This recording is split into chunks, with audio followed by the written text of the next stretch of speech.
sector farmacéutico es uno de los lobbies más influyentes del mundo. 应对挑战，利益平利，破解难题。 Конечно, должны работать кооперативно, должны... demasiado poder. Avecina una gran guerra entre la realidad virtual y la realidad aumentada.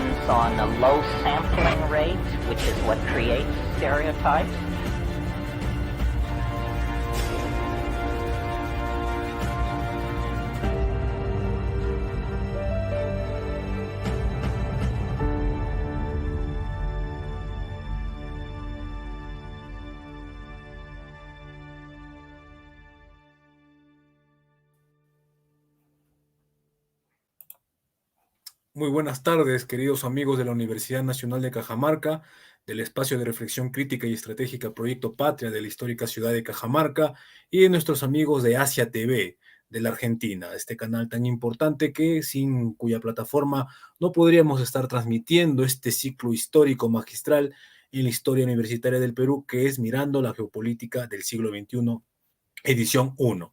Ya estamos, pues, como ustedes comprenderán, ya tendrán entendido, por la 38ª conferencia, y en esta ocasión vamos a tratar un tema, bueno, como el título lo dice, ¿verdad? ¿No? La integración sudamericana, misión existencial, ¿no? En este siglo XXI. Necesitamos una unificación verdadera, una unidad continental que lamentablemente ha sido frustrada por, vamos a decir, en función a criterios ideológicos y no de realidad, ¿no? Nuestros problemas son parecidos, nuestra cultura es muy parecida, nuestra historia es muy parecida entre nuestros pueblos de nuestra América. Entonces, ¿quién mejor, pues, que a un hermano del Brasil, como tenemos hoy en día a nuestro amigo, y le damos la bienvenida, Lucas Leirós? Buenas tardes, Lucas.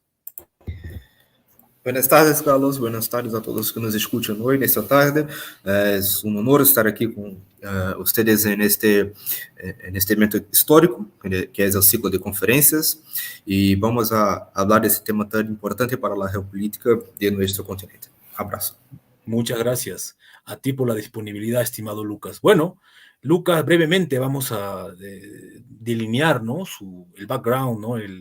El recorrido académico intelectual de Lucas, ¿no? Él es sociólogo, politólogo, periodista, graduado en Derecho por la Universidad de Río de Janeiro, Federal de Río de Janeiro, diplomado en la Escuela Superior de Guerra del Brasil, nivel técnico en Administración de Empresas por la Escuela Militar de la Fundación Osorio, también de Brasil, candidato a magíster en Ciencias Sociales con mención en Geopolítica de Agronegocios y Relaciones de Agroalimentación entre Rusia, Brasil, China, por la Universidad Federal Rural de Río de Janeiro.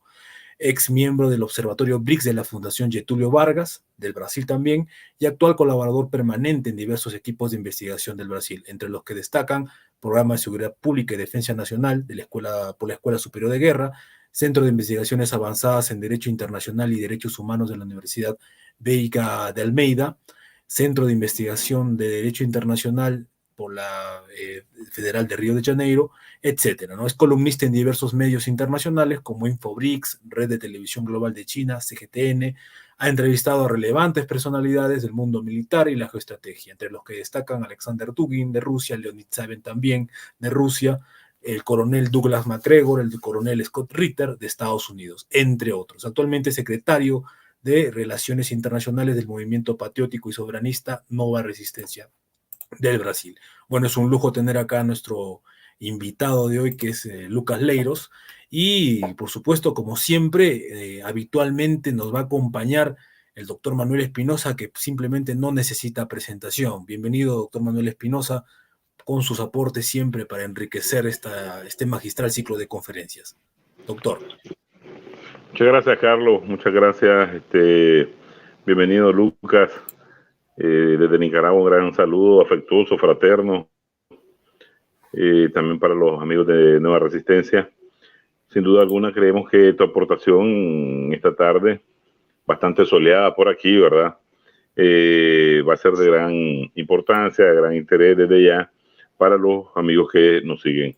Un saludo extensivo a los amigos de Asia TV, ¿verdad? Por hacer realidad este tipo de aportes académicos que el Proyecto Patria y la Universidad de Cajamarca se están ganando todo un Oscar por estar abriendo puertas de conocimiento para todo el continente.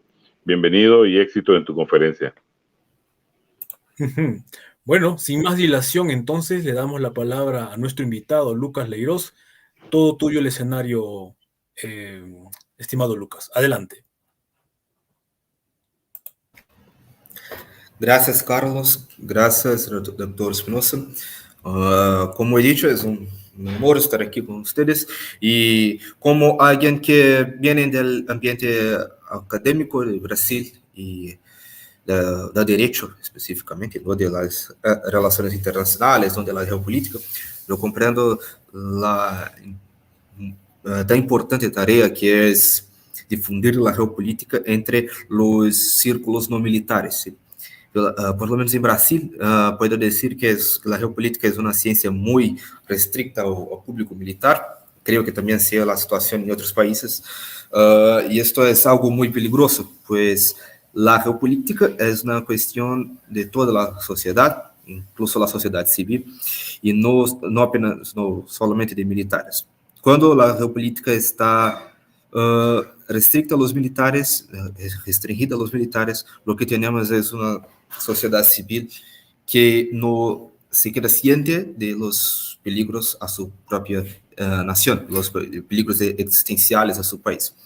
Y esta población no consciente de los peligros es precisamente la que más puede ser víctima de incursiones extranjeras, que pueden ser no apenas militares, pero también ideológicos, culturales, y bien, de información y todas las técnicas que conocemos hoy de guerra híbrida, de revolución de color. Todo esto afecta precisamente la población civil que no está ciente de la geopolítica. Entonces, difundir la geopolítica entre los no militares es una tarea muy importante y yo me quedo muy contente, muy feliz de poder cooperar con esto en otros países.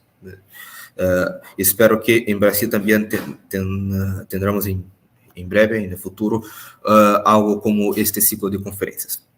Bien, para hablar de la integración sudamericana necesitamos hablar un poquito antes sobre la cuestión de la integración regional, cómo definirla, cómo entenderla, cómo comprenderla y tener su importancia en cuenta para solo entonces analizar el escenario continental material de Sudamérica.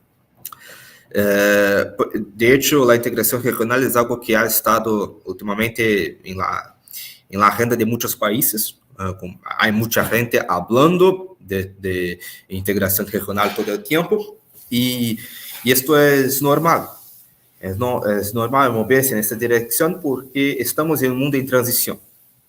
Las naciones occidentales que han monopolizado el poder global por tantas décadas ya empiezan a perder su espacio, perder su influencia y con este escenario lo más natural es que los países emergentes comiencen a unir sus fuerzas y intentar crear una plataforma común de crecimiento, buscando aumentar su espacio de influencia, su espacio de soberanía en este nuevo orden geopolítico. Sin embargo, pocos tomadores de decisiones en nuestro continente son realmente conscientes del verdadero significado de la integración regional, por lo menos como voy a hablar hoy. En el mundo actual, la integración regional no tiene el mismo significado que tenía algunas décadas atrás, algunas décadas antes. Antes, en décadas pasadas, la integración regional cumplió algunos propósitos específicos, siendo los principales aumentar la cooperación internacional para objetivos sociales y económicos comunes entre los países integrados, y también de paliar los efectos de una unipolaridad estadounidense, ¿sí?, que estuvo vigente durante todo este tiempo. Entonces tenía una otra dimensión que no es necesariamente la actual. No tengo ninguna duda de que en este sentido la Unión Europea es el ejemplo más exitoso de una integración regional. Los países europeos sin duda han alcanzado niveles extremadamente altos de integración en economía, en infraestructura, en política, en legislación y muchas otras cosas. Aún así, aunque soy un entusiasta de la integración regional, no admiro el modelo europeo y no defiendo su aplicación en nuestro continente por las razones que voy a explicar en esta conferencia. Sí. Lo que debemos tener en cuenta por ahora es que los organismos de integración regional, tal como se desarrollaron entre el siglo XX y el comienzo del siglo XXI, funcionaban como mecanismos para reducir la relevancia de las fronteras entre estados de una región integrada y también de garantizar beneficios comunes, pero no tendrían una dimensión geopolítica relevante. Hasta ahora, la integración regional ha sido vista como una forma de lograr una amplia cooperación interestatal, disminuyendo la soberanía de estos estados y mitigando también los posibles efectos negativos y agresivos de un régimen global unipolar estadounidense, de hecho. Y las organizaciones integradoras existentes, entre las cuales se encuentra la Unión Europea y el Mercosur y todas las otras organizaciones desarrolladas bajo la inspiración de este modelo, tienen como objetivo crear mercados comunes, zonas de liberación fiscal y también un nivel más profundo de cooperación política, legislativa y otros sectores entre los Estados miembros respecto de sus asuntos internos. No existe un horizonte internacional y extracontinental tan claro para esas organizaciones. Y creo que precisamente por eso es urgente revisar todo este modelo que tenemos de integración regional. Es necesario tener en mente otras perspectivas para la integración, que sean más geopolíticas. En mi opinión, y hablo aquí teniendo en cuenta, de hecho, mis pensamientos políticos, ideológicos sobre este tema, que se basa básicamente en la obra de dos autores fundamentales, que son Alexander Dugin y Carl Schmitt, la integración regional debe tener como objetivo no la reducción de la soberanía de los Estados miembros o la mera cooperación económica multilateral, la búsqueda por bienes comunes, pero debe tener en cuenta la contestación del universalismo geopolítico. Sí. En los años 30, el jurista alemán Carl Schmitt formuló una interesante teoría del derecho internacional sobre la cual escribí mi monografía en la Universidad de Derecho, que se llama la teoría de los grandes espacios. Según Schmitt, el peor escenario posible para todos los pueblos sería aquel en el que un solo Estado llegara a tener poder sobre todo el mundo, pues esto generaría el fin de la política internacional y el comienzo de una tiranía global. Como solución, Schmitt propuso la división del espacio mundial en espacios regionales que funcionarían como bloques de poder locales. En estos espacios sería admisible que un Estado o un conjunto de Estados más fuertes ocuparan un papel de dominación política, militar y económica sobre los demás, si ello fuera necesario para evitar que Estados de otros grandes espacios interfirieran en esta región.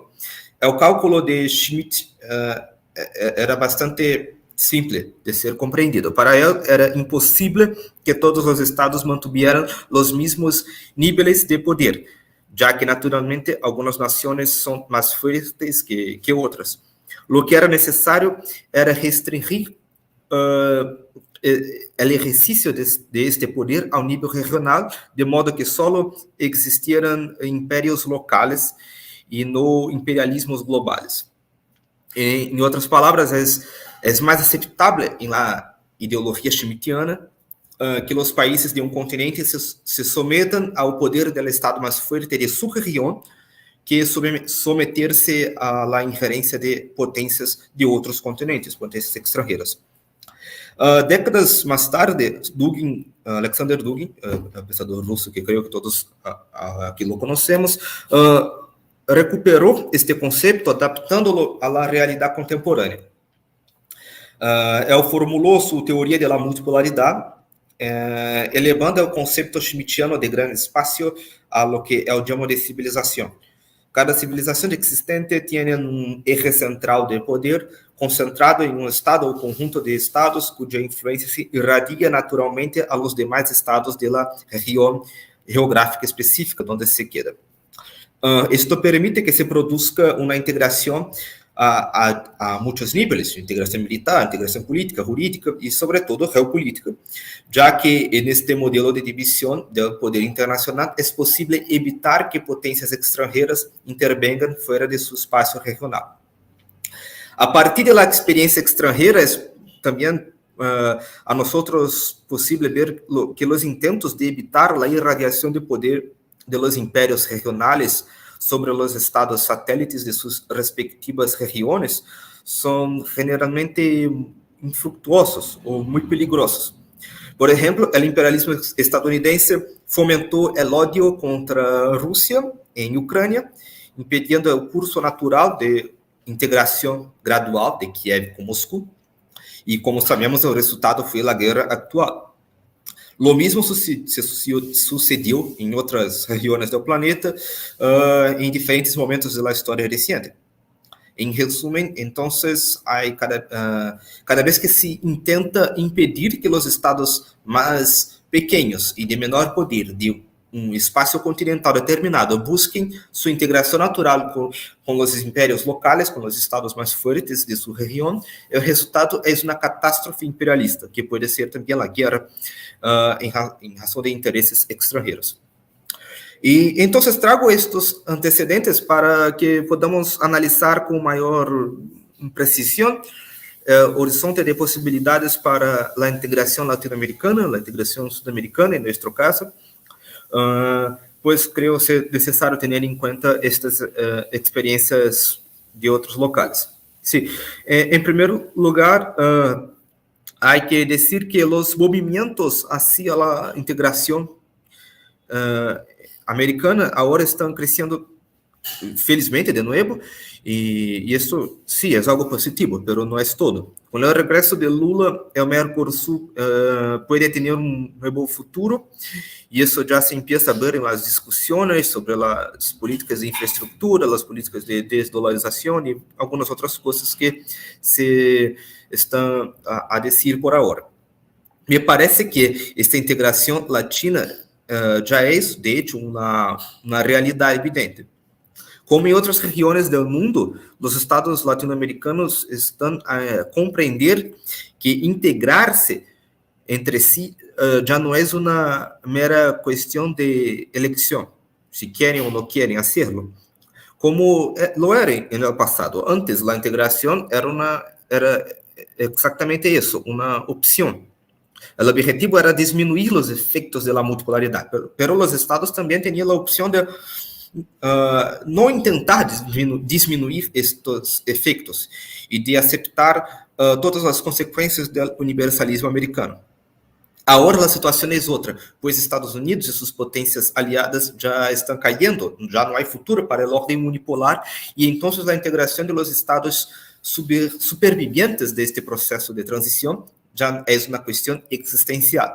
Macron se da cuenta de esto, por ejemplo, y está a buscar de alguna forma una política de más autonomía para Europa. En África también tenemos este proceso, los estados están integrando cada vez más. Recientemente, por ejemplo, Mali, Guinea y Burkina Faso firmaron un acuerdo para formar un eje de poder en África Occidental, y vemos lo mismo en algunas otras regiones. Claro que no son siempre procesos muy avanzados, pero hay movimientos en esta dirección. Y obviamente, entonces es normal que esto se acelere por Latinoamérica también. Lo más importante no es simplemente impulsionar esta integración, que, como he dicho, inevitablemente ocurrirá, sino crear la agenda que establecerá esta integración de una forma más efectiva, que definirá sus términos y dejará claro qué proyecto está detrás de la integración. Actualmente lo que veo es que hay una ausencia de dirección en este sentido. Tenemos la integración, el movimiento hacia la integración, pero no muy clara la agenda de esta integración. En la década de 2000, la integración sudamericana avanzó significativamente, pero todo terminó poco después. Y esto lo atribuyo a la ausencia de proyectos claros en este sentido, en esta dirección. En aquel momento había varios gobiernos de izquierda en América del Sur, pero claramente no tenían agendas muy integradas. Venezuela es un país más destacado en este sentido porque tiene una clara ideología estatal cuyo foco es buscar la unión de los estados sudamericanos, la patria grande, la Gran Colombia, el sueño de Bolívar. Pero el bolivarianismo no fue compartido por los demás gobiernos de izquierda, ni siquiera en su proyecto formal de integración política. Había integración, pero no había este norte ideológico en este sentido, en esa dirección. Lo que hubo fue una integración desordenada, enfocada en una agenda de mercado. Hubo una búsqueda del multilateralismo económico, muy inspirada también en la experiencia europea, pero no hubo un pensamiento geopolítico relevante. Y ahora veo que esto puede se repetir, lo que debemos evitar. Se habla mucho de cooperación económica, de desdolarización y un poquito menos, pero también de infraestructura y otras formas de cooperación, lo que sin duda es importante, pero no es todo. Nada se dice de geopolítica, de contestación del orden bipolar. Esto no está claro para nosotros como está, por ejemplo, para algunos otros países, como está para los rusos, los chinos, y así por delante. Así. Se habla hoy de agendas comunes, sí, pero agendas muchas veces occidentales también. Democracia, liberalismo democrático, incluso algunas agendas nocivas, como la agenda woke, sus versiones de la izquierda, la llamada izquierda identitaria, ¿sí? en nuestro continente, pero no hablamos de geopolítica, pero por lo menos no como deberíamos, como es necesario. Y yo no veo futuro en este tipo de integración que no es claramente geopolítica, que no tiene esto como su foco, como su objetivo central. Lo que puede ocurrir en este tipo de movimiento es una agenda de mercado con términos superficiales que puede revertirse si mañana o después aparece un presidente con opiniones contrarias a esto en Brasil o Argentina, por ejemplo. Puede venir un nuevo Bolsonaro en Brasilia y poner fin a todo esto. No es algo muy seguro, no es algo muy sólido. Ese tipo de integración, de hecho, no nos interesa. No queremos repetir el modelo europeo, no queremos crear una organización internacional que busque simplemente algo que coexista con la unipolaridad americana, algo que tenga como objetivo disminuir los efectos negativos de la unipolaridad. No es esto que nos interesa. Nuestro objetivo ya no es más avanzar en la cooperación multilateral y mediar la unipolaridad, sino avanzar hacia la multipolaridad real y material, la multipolaridad política, la soberanía real de los países y en este proceso de transición geopolítica global. Veo la necesidad, por lo tanto, de crear una integración multipolar como nuestra verdadera misión existencial. Hay que buscar la integración desde la geopolítica, no desde la economía, no desde la democracia, no desde otras agendas, pero la geopolítica, lo que tenemos de intereses nacionales comunes entre los estados de la región y cómo vamos a defenderlo. ¿Sí? Yo creo que actualmente tenemos muchas preocupaciones, por ejemplo, en Brasil sobre la Amazonía, sobre la soberanía de la Amazonía brasileña. Creo que esto también es compartido entre entre muchos otros países de la región amazónica. Por ejemplo, este es algo que tenemos como objetivo central que debe ser para la integración de Sudamérica. Defender la Amazonía es algo que no está solamente en interés de Brasil, pero también en interés de Perú, en interés de Venezuela, en interés de Colombia. Entonces debe ser algo parte central de la integración. Y lo que veo no es eso. Hay muchos movimientos hacia la economía, hacia la desvalorización, etcétera, pero poca cosa en la geopolítica. Y esto me preocupa, ¿sí? Entonces, debemos entender que es mejor que resolvamos nuestros problemas internos entre nosotros, sin injerencias extranjeras, y que nos unamos cada vez más, cada vez que se vea amenazada la soberanía de cualquiera de los estados sudamericanos, ¿sí? Solamente este tipo de integración puede ayudarnos a buscar el lugar de América del Sur, de toda Iberoamérica, en este nuevo mundo multipolar. Mientras entendamos la integración como un instrumento de mercado, como un instrumento de desarrollo, como un instrumento económico, estaremos condenados a fracasos. La integración para nosotros debe significar la emancipación geopolítica, la emancipación real, material, con mecanismos eficientes para garantizar la soberanía política, económica, militar, ideológica, cultural de todos los países de nuestra región. Y el proyecto debe ser amplio, por encima de derechas y izquierdas, ¿sí? Y no puede ser vulnerable a las instabilidades políticas de los gobiernos locales de la región. Solo siguiendo este camino podremos lograr nuestra verdadera integración. Cómo poner esto en práctica es algo que sin duda debemos discutir en otros niveles, que debe ser parte de la discusión de nuestros tomadores de decisión, pero hay muchas cosas que tenemos que tomar en cuenta antes de iniciar esas discusiones. Y la primera cosa de todo esto es que a partir de qué punto de vista vamos a integrarnos, qué queremos por esa integración. Y mi opinión, esa integración debe ser a partir de la geopolítica, no a partir de la economía, no a partir del mercado, no a partir de otra agenda. La geopolítica va a cubrir todo esto, va a ser más amplio que todo esto y va a tener efectos reales y más interesantes, más positivos para todos los estados de la región. Entonces, lo que queremos, que debemos luchar, en mi opinión, es por esto, la integración con objetivos geopolíticos claros para los estados de nuestra región. Y no hay objetivo mayor que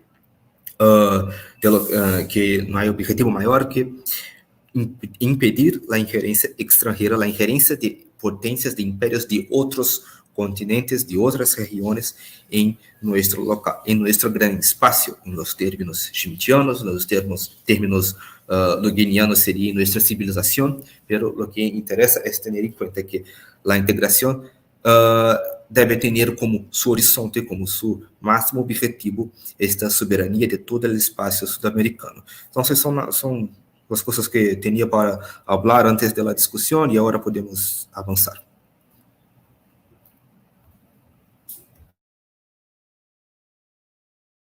Muy bien, muchas gracias, estimado Lucas, por esta introducción a esta, conferencia conversatorio en cierta forma. Y tenemos, claro, el doctor Manuel Espinosa, también damos la bienvenida a Julio Echevarría, director de la consultora empresarial Learn System. Buenas tardes, Julio. Y también, adelante, si sus preguntas son válidas. Doctor Espinosa, Julio, cualquiera. Buenas tardes con todos. Me gustaría cederle la primicia al doctor Espinosa, que veo que está tomando muchas notas al respecto.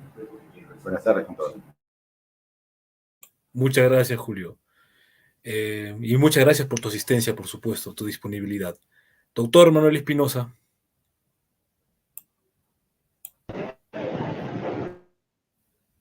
Su audio, ajá. Bien, muchas gracias. Un saludo a Julio. Mucho gusto de verle siempre, compartir estos momentos pedagógicos, ¿verdad? Académicos. Claro, el concepto de integración, estoy de acuerdo con la lógica que plantea Lucas, ¿verdad? Nuestro estudioso, catedrático, que hoy participa y comparte sus conocimientos, sus postulados con nosotros. La integración está dada, relacionada y muy ligada a términos necesariamente y exclusivos económicos. Y interesante el ejemplo que trae a colación Lucas al inicio de la integración europea. Todo un proceso de integración producto de las guerras intestinas que ellos han vivido, sobre todo después de la Segunda Guerra Mundial, pero en términos de elementos económicos, de comercio, de recursos estratégicos, el carbón, el acero, etcétera, que a la vuelta de la esquina llamaban Integración Común Europea y ahora Unión Europea. Y estoy de acuerdo que los elementos que encierra la geopolítica deben de ser aquellos motores integradores, ¿verdad? Para hacer más tangible este anhelo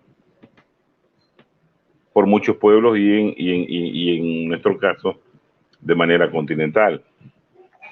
Y hay una parte donde yo creo que Lucas acierta un 100% porque dice, perdón, cada vez que nos unamos más, ¿verdad? En defensa de aquel, o cuando somos amenazados por fuerzas foráneas. Entonces nosotros, desde nuestra izquierda, creemos que tal vez el concepto motor no debe ser integración, sino unidad. Porque vemos al fin de la... No estoy corrigiendo ningún postulado, estoy de acuerdo, solo comparto, ¿verdad?, el criterio nuestro sobre alrededor del concepto de unidad. Vemos como al final, en medio de la pandemia, se fractura esa Unión Europea, esa unidad europea. Hay un sálvese quien pueda. Hay fronteras que se cierran entre ellos por pánico, por términos de seguridad nacional. No hay transmisión de medicamentos, ¿verdad?, que puedan coadyuvar a salir de esa enorme y profunda crisis que está viviendo todo el planeta. Con anticipación vemos todo un proceso de salida de Inglaterra del Brexit y todo es términos económicos. Todos son intereses netamente metalizados. Sin embargo, nosotros miramos aquí en el sur expresiones de unidad de países de bloques antihegemónicos que no necesariamente tienen los volúmenes comerciales más altos que uno pueda denotar como competitivo. Sin embargo, las expresiones de unidad continental por valores de nuestra idiosincrasia, de nuestra historia, de enemigos externos, como bien apunta Lucas, hacen que realmente supere al término integrador. Porque mucho se juega con elementos de integración, cooperación, pero el punto final debe ser la unidad.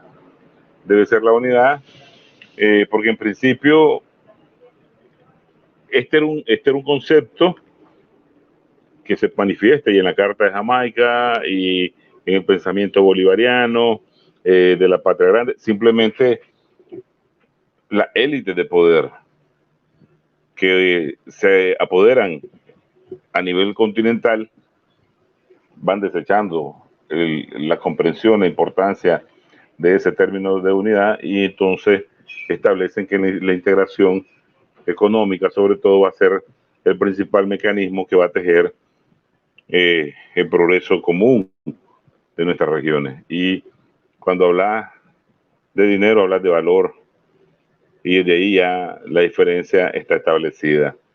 Me parece que incluir el concepto de unidad en términos geopolíticos sería muy interesante, ¿verdad? Porque la geopolítica es una disciplina que incluye a otras, como la etnología, la antropología, la historia, y todo esto nos une a nosotros en nuestras relaciones internacionales, continentales. Hay mecanismos multilaterales que están tratándose de implementar, de llevar a cabo, de que se desarrollen, como el ALBA, la CELAC, que van más allá del Mercosur, que van más allá inclusive de la OEA, tan viciada, y que me parece a mí que el intento integrador se va a fortalecer por ese apego a la unidad verdadera de los pueblos. Una reflexión ahí sobre la primera parte que nos transmitía, muy interesante, Lucas. Muchas gracias. Muchas gracias, doctor Espinosa. Tal vez algo que decir, Lucas. No, estoy de acuerdo. Creo que muy importante interpretación sobre ese concepto de unidad y estoy de pleno acuerdo. No tengo que agregar, pues también pienso de esta misma manera. Julio Echevarría.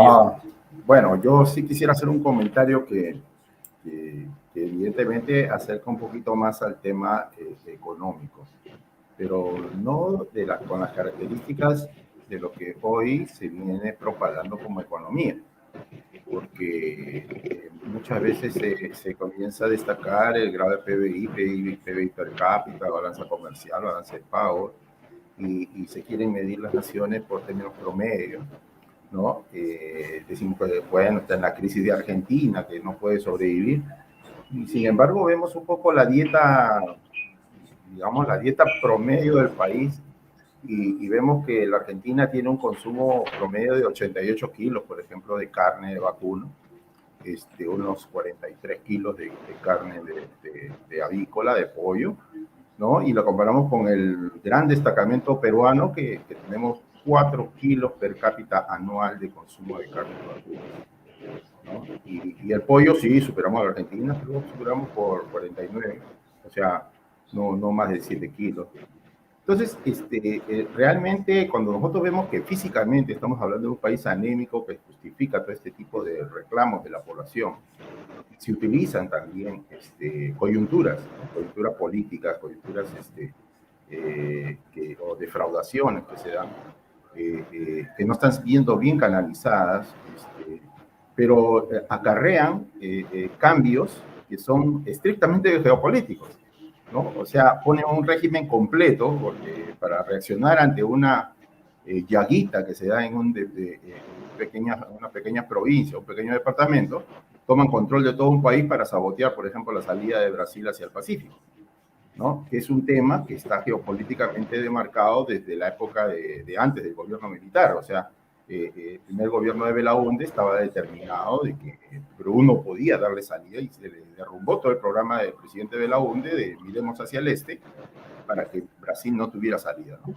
Cuando el presidente Fujimori estuvo allá en Brasil y se ponen de acuerdo para sacar las IRSA, ¿no? La norte, centro y sur, como salidas para que el Brasil tenga salida al Pacífico, también no pasó menos de 2 meses y ya le bajaron el dedo, porque ya tenía varias cosas acumuladas internamente y se cambió geopolíticamente, se implementó, ya había implementado una constitución completamente fuera de la ley, completamente fascista, pero se dramatizó más el asunto y se comenzó a tener control de la población. Entonces, si nosotros lo vemos desde el punto de vista ideológico, de izquierda y derecha, no vamos a ver nada de lo que se está viendo geopolíticamente, ni tampoco cómo se mueven los actores, ¿no? Los actores se despliegan cuando le pisamos los callos, o sea, cuando apuntamos a programas específicos. Y programas específicos, por eso me acerco al tema de la economía, es por ejemplo el tema de la crisis que estamos asomando, que es una crisis de hambruna y que se debe garantizar una canasta básica mínima a buena parte de las naciones de América Latina. O sea, cómo lograr la unidad, o sea, cómo integrarnos.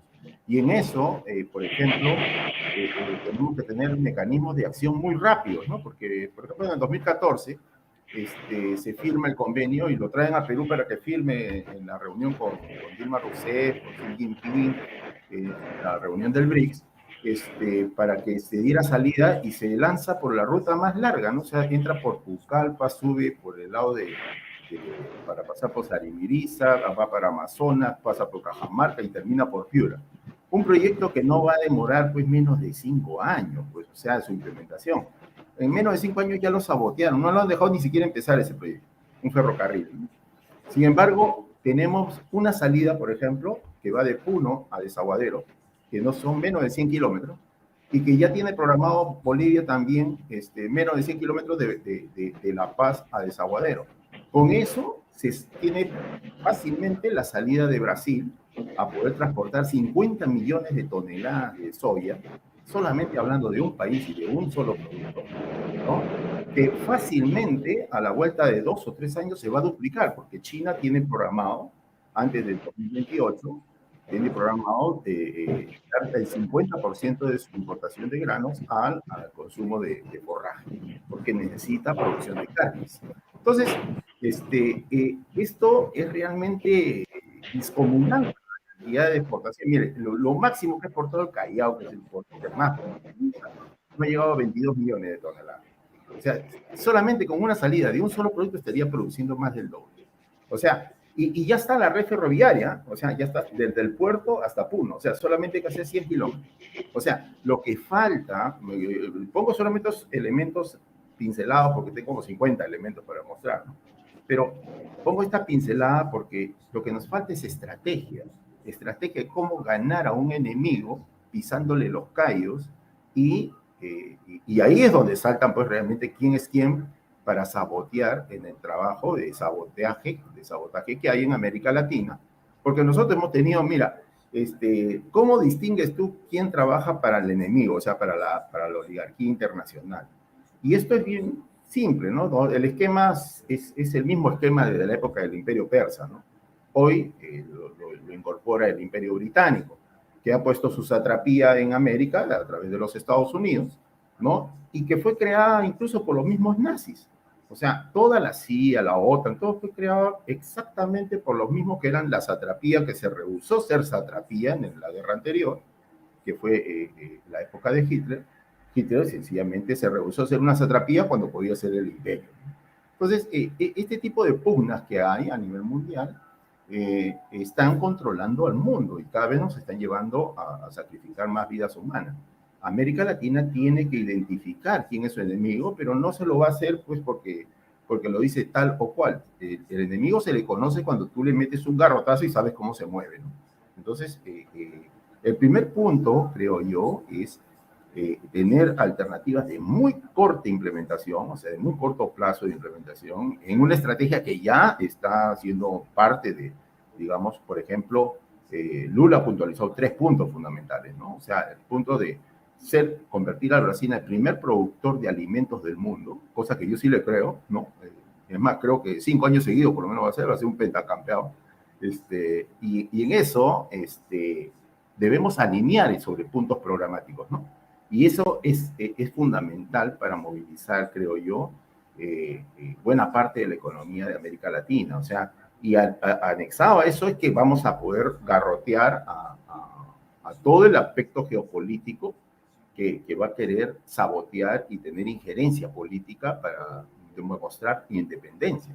Porque si no, con el rito, no creo que vayamos a lograr gran cosa. O sea, digamos, si todos vamos a corear que queremos más independencia, que queremos ser más autónomos, la autonomía se ve en cuanto hay el elemento heterónomo, ¿no? O sea, y ese es el que no se identifica, está escondido y llega incluso hasta las presidencias de la República en estos países. Al menos nosotros tenemos gratas ejemplares aquí que han llegado a la presidencia y han sido totalmente siervos del sistema imperante, ¿no? Del imperio vigente, del imperio financiero. Entonces, este comentario te decía por el tema que si bien geopolíticamente es muy importante, la falta de tener identificado estrategias de implementación muy rápidas de poder voltear la situación y que sirvan como en todo proceso, ¿no? Que sirvan el proceso como el núcleo de una espiral que después sea indetenible, ¿no? Porque si pensamos linealmente, creo que vamos a seguir recibiendo las mismas lecciones anteriores, ¿no? Que no vamos a tener vamos a tener muy pobre éxito, ¿no? Muchas gracias, Julio Echeverría. Lucas Leiros. Sí, agradezco, profesor Julio, por su intervención. Creo que también es un punto muy fundamental. Y sí, estoy de acuerdo también sobre esta cuestión de la necesidad de terminar la estrategia con la cual vamos a lograr nuestros objetivos estratégicos. Y de hecho, podemos seguir la discusión. Carlos, tus opiniones también. Bueno, mencionaste el tema de la Unión Europea, ¿no? Y que muchos incluso toman como ejemplo para poder desarrollar algo parecido, pero no sé, para empezar, Europa nunca ha sido un espacio unido, ¿no? El territorio con más guerras en el mundo es Europa históricamente. Primera Guerra Mundial, sin ir muy lejos, Primera Guerra Mundial, Segunda Guerra Mundial, y como todo parece, o están diciendo por allí, incluso el presidente de Nicaragua recientemente lo dijo, estamos en Tercera Guerra Mundial, también se está dando en Europa.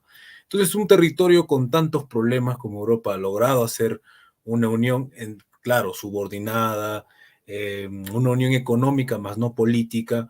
¿Por qué nosotros en un espacio como nuestra América, como Sudamérica, en la Centroamérica, que hablamos un solo idioma, que no, yo siempre me pregunté cómo un espacio que históricamente no ha presentado grandes conflictos con muy escasas excepciones, tampoco de gran relevancia, porque cuando se habla de la guerra del Pacífico, gente que no conoce piensa que se habla de una guerra pues del Pacífico propiamente dicho, pero simplemente fue una guerra propiciada por intereses ajenos entre Perú y Chile, que no puede ser pues algo del Pacífico. O sea, son cuestiones muy aisladas. O sea, tal vez se podría decir que es un territorio donde la paz ha sido prácticamente la norma, no ha sido tanto la excepción. ¿Por qué crees tú que a pesar de esas condiciones que estoy mencionando, ¿no? Como que nunca ha habido, no ha sido un espacio de bélico constantemente, salvo exceptuadamente, y manteniendo el idioma, ¿no? Ya van a hablar los iberófonos, ¿no? Del español, más allá de que uno sea o no sea hispanista, el hecho es que hablamos español y nos podemos entender prácticamente en todas las latitudes de nuestra América, ¿no? Incluso el Brasil se podría incluir dentro de esas lenguas iberófonas, ¿no? Que nos permitirían a nosotros extender pues un gran espacio, ¿no? Sustentar. Entonces, ¿cuál es y una vez leí también, y traigo a colación esto, el doctor Rolando Paucar Jauregui, que alguna vez entrevistamos en Proyecto Patria, que es el máximo experto en energía nuclear, y él sacó un libro muy interesante a colación, ¿no? Sobre la unidad sudamericana. Y mencionaba el doctor Jauregui que hasta ahora ha habido intentos de unificar, o bueno, más que de integración económica, que ha fracasado, de integración también en tecnología, también que ha fracasado, pero no ha habido propiamente un proyecto de integración cultural que nos haga entendernos a los peruanos como los brasileros como parte de un todo, ¿no? Y en fin, ¿no? Eso básicamente era el mensaje de su libro. Entonces yo vuelvo a preguntar, ¿qué ha pasado, a tu parecer, entonces, estimado Lucas, que no hemos podido, teniendo todos esos factores, esas condiciones a favor, no hemos logrado cuajar pues una unidad continental que al siglo XXI sigue siendo una tarea pendiente que ya había pensado Aya de la Torre cuando hablaba de la defensa continental, mismo Mariátegui y los grandes pensadores brasileros como Getúlio Vargas en su momento también. Entonces, te dejo la pregunta, por favor, estimado Lucas. Sí, gracias. Entonces, es muy complicado decir esto sin llevar en cuenta también cómo actúan algunos de nuestros enemigos, como ya hablábamos anteriormente. ¿Sí? La integración continental en Europa ya es algo que es muy controlado, tiene muchos límites claros. Para América del Sur, para América Latina, entonces la situación es aún más complicada. Somos de cierta forma la extensión del poderío regional americano, poderío continental de Estados Unidos y a todos los momentos que se quedan amenazados en poder en otros continentes, en otras regiones.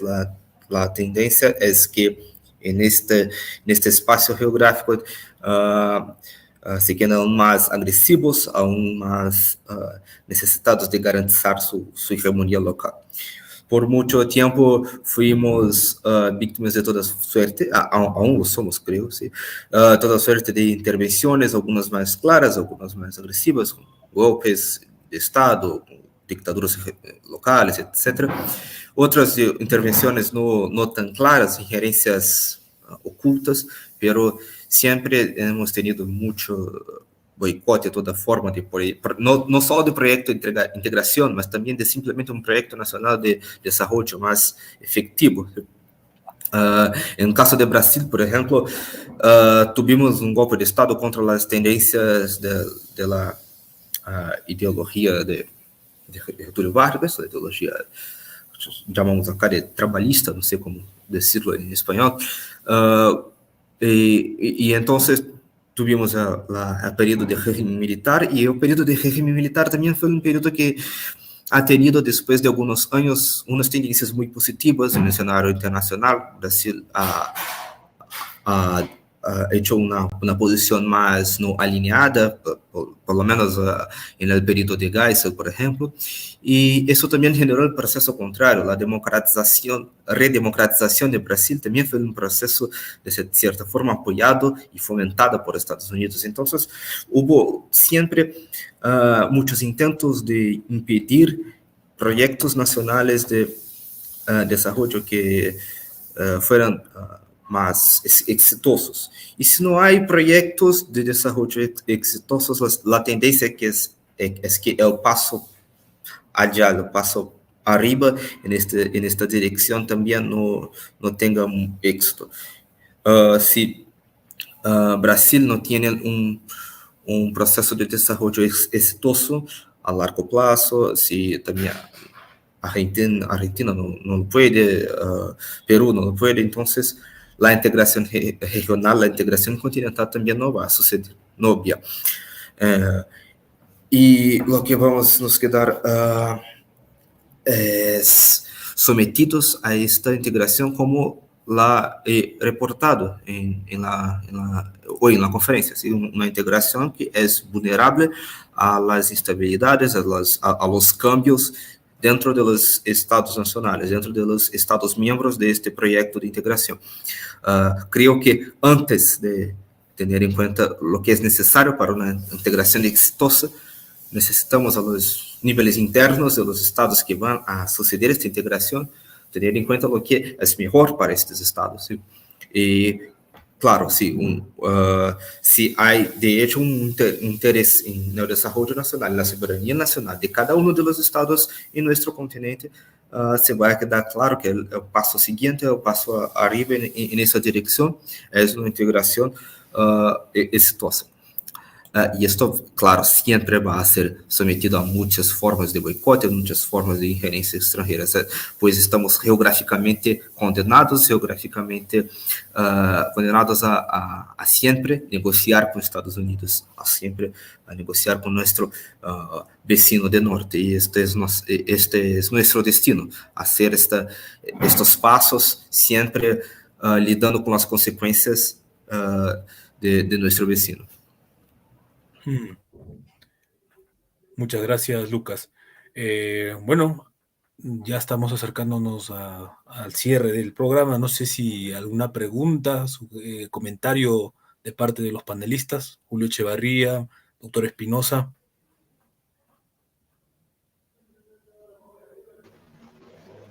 Ok. De nuevo, una reflexión basado en la historia universal y sobre todo mucho aplicado en nuestra región. El capitalismo como sistema de formación socioeconómica, ¿verdad? Social, tiene un componente ideológico claro, ¿verdad? Capital más plusvalía, explotación, empobrecimiento, división social y de clase. O sea, podemos y todavía echarle más a esta alcancía para completar una imagen clara de lo que es el capitalismo. Y hasta hoy día, ¿verdad? A niveles imperialistas. Y no ha podido generar ningún tipo de unidad. O sea, el hecho es que el Fondo Monetario Internacional preste más de 45.000 millones de dólares a un país, no es porque en el andamiaje internacional el factor solidaridad se esté conjugando en eso. Es un mecanismo de empobrecimiento y de esclavitud y a futuro de todo un país, como es en el caso de Argentina. Y vemos que todavía hay una cúpula de élite de poder con capacidad de mando político y prácticamente se roba todo eso y saquea y deja empobrecido, no soluciona el problema y le deja una deuda, por poner un caso reciente. Entonces me parece que hay que tratar de que en cada plataforma se genere un pensamiento radical, opuesto, contrario a todo lo que es el capitalismo, ¿ya? Y esto solo lo podemos encontrar en algo tan sencillo como es el marxismo y la lucha de clase. O sea, es ilógico pensar inclusive que las élites de poder económica que lo ostentan todo puedan generar y elementos de unidad continental e inclusive al interno de sus propios países, dentro de sus propias regiones. Eso como una reflexión a distancia, ¿verdad? Que tenemos que retomar un sinnúmero de formularios, de colorarios, doctrinarios que también nosotros tenemos y que van a reforzar y el golpe, el debilitamiento, la desconstrucción del capitalismo como sistema provechoso económico para lograr términos de integración, unidad y cooperación y sobre todo solidaridad también. Este es otro concepto que tenemos que nosotros los pueblos manejarlos y apropiarnos como una bandera de reivindicación constante, permanente y a futuro. Gracias y felicito a Lucas por el tema. Es un tema muy amplio, es un tema actual, es un tema que es desde el sur, que desde el sur se tiene que tocar y trastocar y mantenerlo a flote, mantenerlo en el aire, mantenerlo vivo, que esté en el imaginario colectivo como algo muy elemental que tiene que estarse impartiendo en nuestras universidades desde la óptica que él está planteando Lucas, que es muy correcta. Bien. Muchas gracias, doctor Manuel Espinosa. Julio Echevarría. Perdón. Bueno, yo en primer lugar en lo que planteaba estaba porque precisamente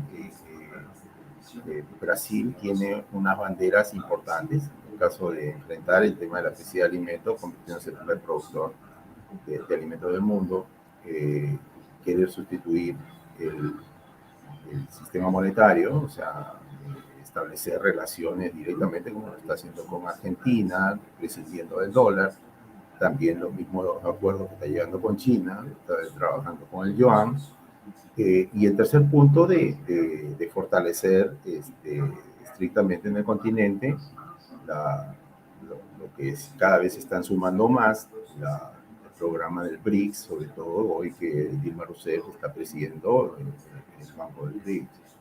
Entonces, estos tres puntos programáticos son trascendentales, ¿no? O sea, y Perú juega un rol que debería ser un rol que siempre ha sido muy colaborativo con América Latina. Y, lamentablemente, el Departamento de Estado, el Pentágono, ha tomado control absoluto aquí y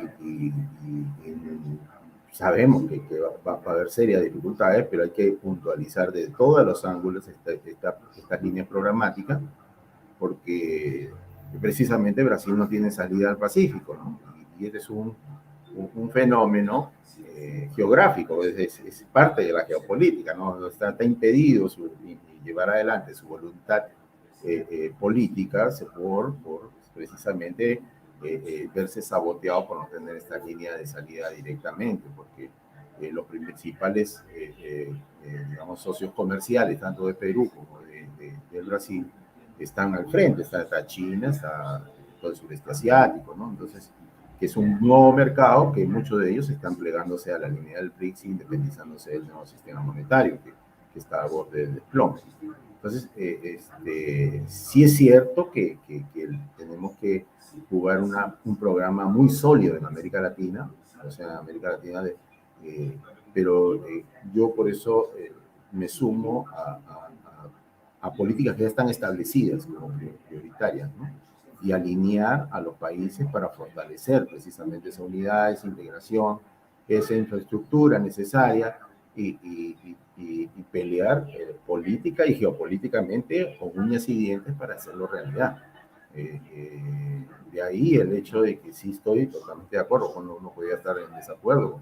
El tema es de dónde empezamos para voltear la torta, porque realmente tiene que ser una estrategia de muy rápida implementación, casi como factor sorpresa, pero que ya está programado que van a sabotear, pero el tema es que hay coyunturas que se pueden crear de enfrentar y salirse de ese control, ¿no? Entonces, ese era mi comentario final, porque no estamos enfrentando a poca monta, ¿no? Estamos enfrentando a un enemigo grande, gigantesco, pero que yo no creo que sea invencible, ¿no? O sea, yo creo que es totalmente derrotable y con un mínimo de inteligencia y un mediano nivel de información podríamos romper eso, a pesar de que nos han destruido, o sea, nos han dejado sin fuerza laboral, casi no tenemos clase trabajadora, obrera, tenemos 80% de nuestra población está en condición de desempleado, pero lo ponemos como informales, está en el sector comercial, ¿no? Está muy lejos del sector productivo y eso es muy lamentable. O sea, estamos en una feudalización que se iniciaba ya por los 70, ¿no? Y no tiene cuándo parar. O sea, este es un régimen de fascismo económico realmente, ¿no? O sea, una feudalización completa. Y eso es lo que tenemos que revertir, ¿no? Bueno, ese sería mi comentario final y a ver qué nos puede complementar Lucas, y lo felicito por este tema tan importante. Igual también Carlos y los comentarios de Manuel. Muchas gracias, Julio. Bueno, Lucas, adelante, por favor.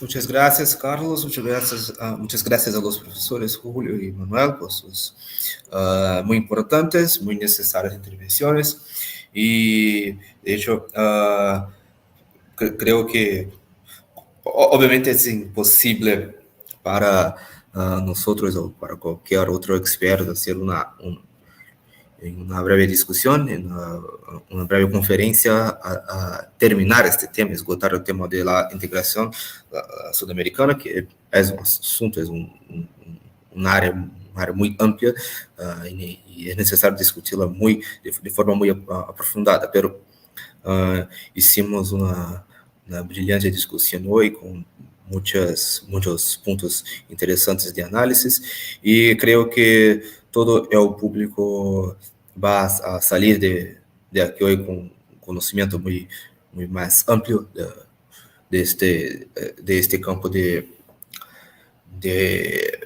conocimiento de las ciencias. ¿Sí? Como he iniciado la conferencia hablando de esto, y voy a terminar también, el asunto de la geopolítica es un tema que debe estar en los oídos, en los pensamientos de todos los ciudadanos de todos los países.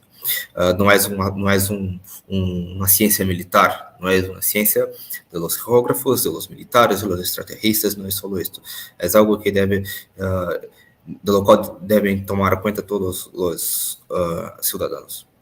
La población civil debe tener en cuenta los intereses de su país, los peligros que pasa su país, y las posibilidades de estrategia y contraestrategia disponibles a su país. ¿Sí? En cuanto al tema de la geopolítica, no es un tema público. Más vulnerable está la población de un país a la injerencia extranjera, pues no conoce esta injerencia y se torna una víctima más fácil de esto. Entonces, el trabajo que estás haciendo, Carlos, junto a la Universidad Nacional de Cajamarca, en Perú, es un trabajo que admiro mucho. A mí me da mucho honor participar de esto, cooperar de alguna forma con eso, y espero que en Brasil algunas universidades tengan iniciativas parecida. ¿Sí? Veo que hay pocas instituciones preocupadas en hacer la geopolítica una ciencia de conocimiento público. ¿Sí? Por lo menos en Brasil esta es la situación, creo que también en otros países. Y en Brasil las pocas instituciones que lo hacen, que intentan hacer el tema de la geopolítica, el tema de la defensa, el tema de la seguridad como temas de interés público, son justamente, precisamente también las instituciones militares. Por parte de las instituciones civiles hay una ausencia de preocupación, una ausencia de interés por este campo de conocimiento. Y el resultado es una situación en que una gran parte de la población no se preocupa con la situación geopolítica de su país. Y esto es algo que debemos luchar contra, es algo que debemos combatir y debemos reaccionar a esto con más conferencias, más eventos como este. Y muchas gracias a todos también los oyentes que están aquí ahora y que van a conectarse más tarde. Espero que las discusiones de hoy, tanto de mi parte como las intervenciones de Carlos, Manuel y Julio, sean provechosas, exitosas, para que todos salgan de aquí con más conocimientos sobre este tema tan amplio y tan complejo que es la integración sudamericana. Muchas gracias a todos. Muy bien, muchas gracias, estimado público. Gracias, Lucas Leirós, doctor Manuel Espinosa, Julio Echevarría. Y en efecto, como mencionaba Lucas, Proyecto Patria, el espíritu de Proyecto Patria, lo que mueve a Proyecto Patria es simplemente eso, es generar conciencia geopolítica entre la población, ni más ni menos, tan sencillo como eso, tener un poco de brújula para navegar en las aguas tan turbulentas del siglo XXI. ¿Es demasiado pedir? Bueno, lo estamos haciendo a nuestro modo y gracias a ustedes, nuestro público, que por supuesto, nuestro rector, el doctor Berardo Escalante Sumaeta, sin cuya venia esto simplemente no sería posible. Y bueno, convocamos a todos para la próxima conferencia, estén atentos. Y esto ha sido una edición más de Mirando la Geopolítica Mundial del siglo XXI, edición 2022-2023, ciclo 1. Sin más que decir, me despido con todos. Gracias a todos ustedes por acompañarme. Estimados panelistas, Lucas querido, un fuerte abrazo desde Cajamarca, Perú. Hasta la próxima. Saludos cordiales.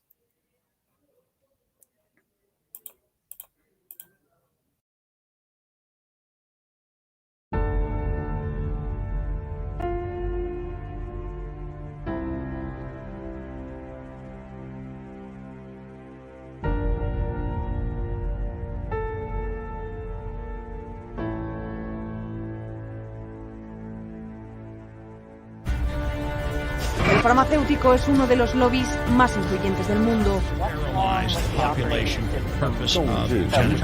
应对挑战，力行力改，破解难题。 Конечно, должны работать кооперативно, должны... Matemáticas tienen demasiado poder. Avecina una gran guerra entre la realidad virtual y la realidad aumentada. Runs on a low sampling rate, which is what creates stereotypes.